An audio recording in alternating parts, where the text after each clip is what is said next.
I'm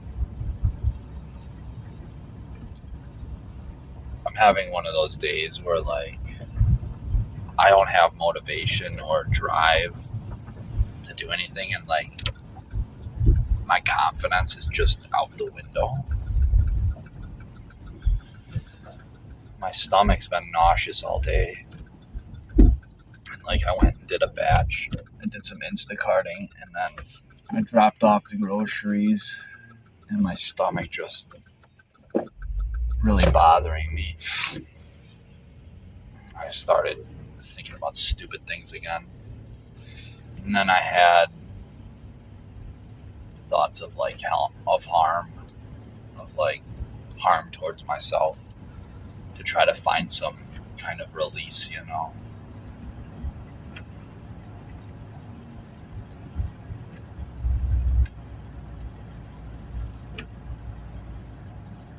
The last few days have been really hard. I've been feeling a lot of deep, deep sadness. The urges to reach back to the past in terms of reaching out to people has completely left me. But the desire to reach out to the person that I love has not left me.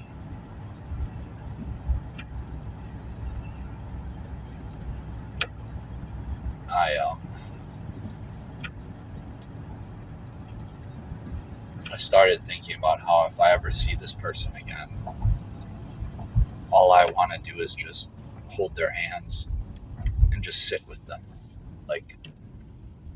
No words, no actions, just quiet,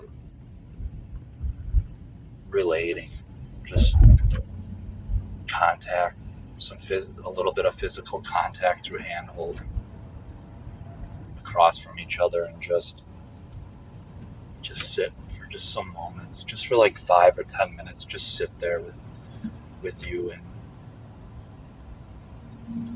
just sit, because I know there's no point in trying to make something that can't be anymore with you, unless you want it to be. And I can't push it. All I want to do, though, is just sit across from you and hold your hands and just feel that contact and just be in that moment, because I feel like sitting with you and holding your hands would give me a lot of peace. I just long just to feel your touch just a little bit.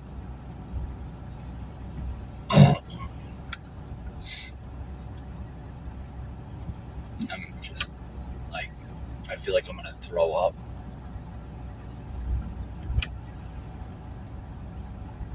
I've already cried 3 times today.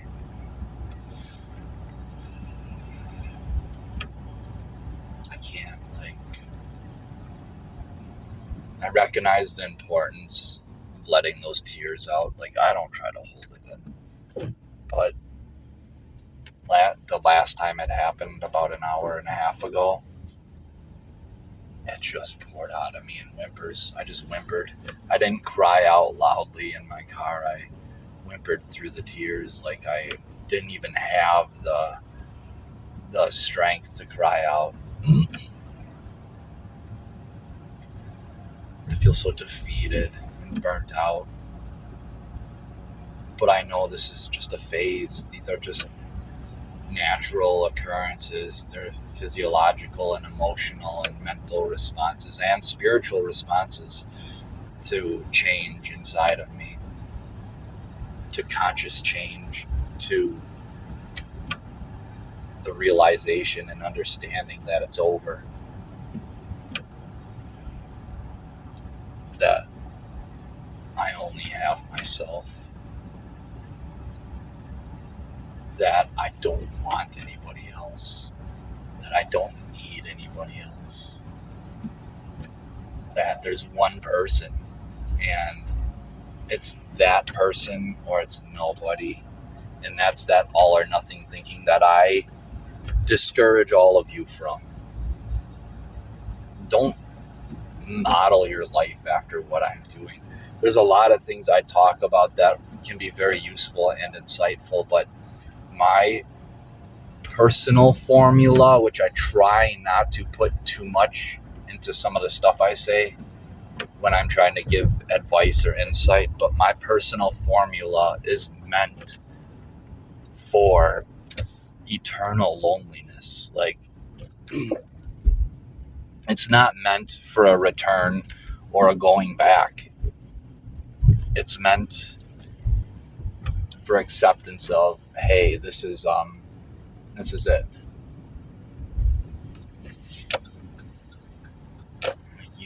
You're out here and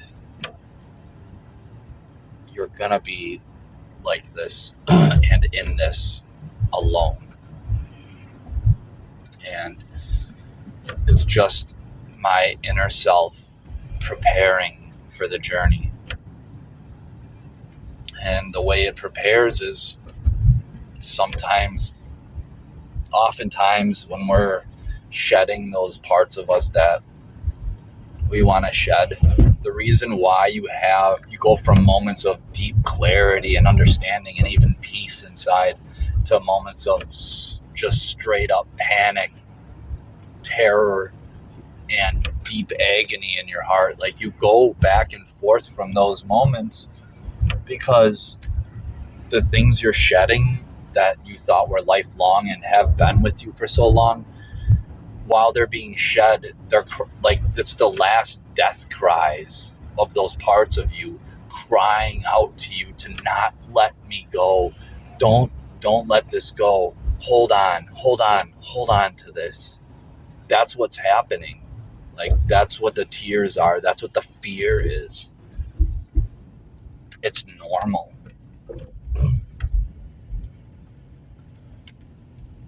And it is so hard to resist the urge and temptation to pick the phone up and send that person a message like, I love you still, please come back. Please, let's try again. Please. I know better. There's a deep urge to ask that person to just come sit with me. Just hold my hand for a little bit. Just please put your arm around me just for some moments. Just resist. And it hurts to resist. Like, I feel these parts of me falling away, and I feel the care for the world around me dissolving. And I feel me finally acknowledging the inner child, the inner wounded child that's always been. Carl Jung he touches on this too. Like, yes, it's a new, but at the same time, it's not technically a new you. There's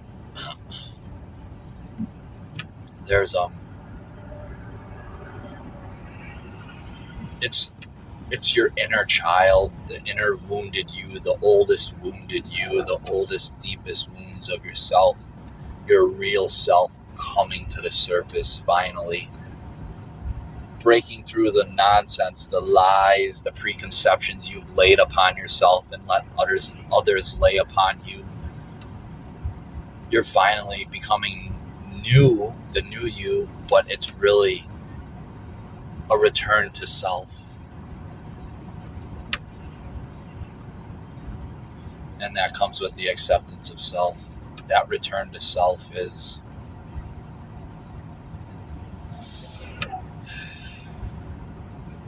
it's the realization that you only have yourself. That you will always only have yourself. That to form relationships with other people again, to form companionship is something that will not bring the peace of mind, the desire of love. It won't bring any of those things. All it will bring is the suction of my energy from within to the outside, a removal of my ambition, a return of my ego and my pride trying to tell me that I need to somehow shine in the lives of others and their outlooks of me in order to have purpose and meaning in this life, which is completely just untrue. The purpose lies in yourself. It's a very sobering thought.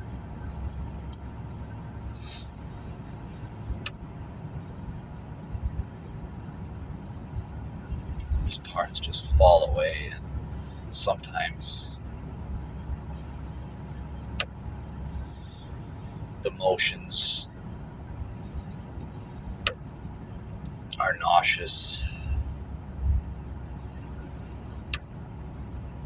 It's hard to go from peace and clarity to panic and agony. Like, that's very hard for the system and the self to go back and forth from multiple times within a matter of days, or even a matter of like a week. To do that a few times is very stressful, and it consumes lots of energy and lots of motivation and drive and focus.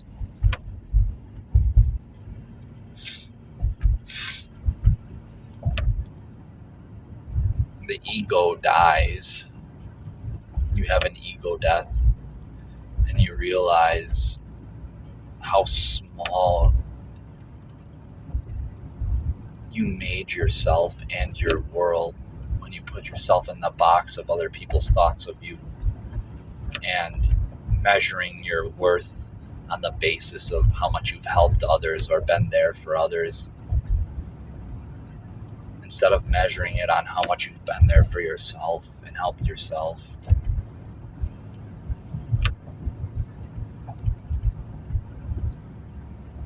With the death of the ego comes these death throes and cries of the former,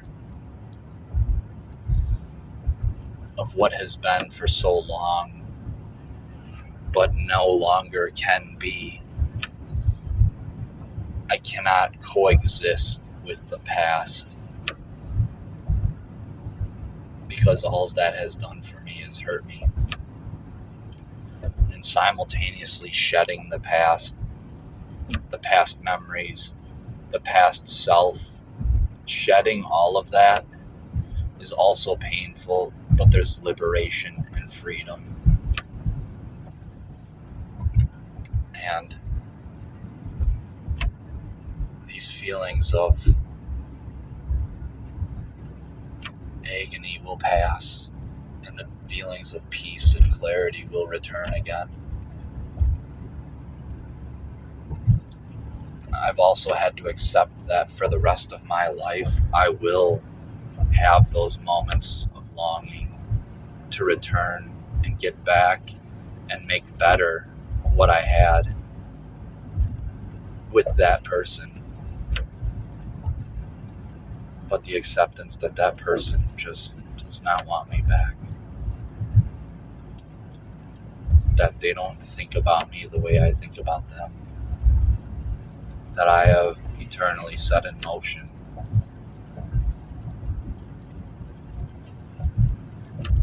A chain of occurrences and events within myself that cause permanent change, and are causing a permanent change in not only my future, but in who I am as a person.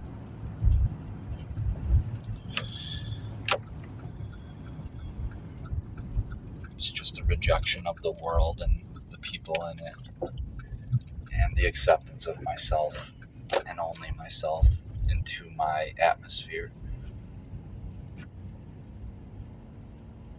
There's only you. That's it. Like, I only have me. It's sobering, at times painful, at times peaceful, but it is the truth. It's the truth. I miss what cannot be, and I always will, deeply. but I will not live in it. And I will keep moving. As hard as it is at times, I will keep moving. That's what we have to do. So remember to just keep moving. White knuckle it when you have to. Cry when you have to. Scream into the sky when you have to. But don't take those emotions and use them for negativity. Don't let them turn your actions against yourself. Use them as the guide that they're meant to be, and then make your next step carefully. You only have yourself. You can only count on yourself. Remember that.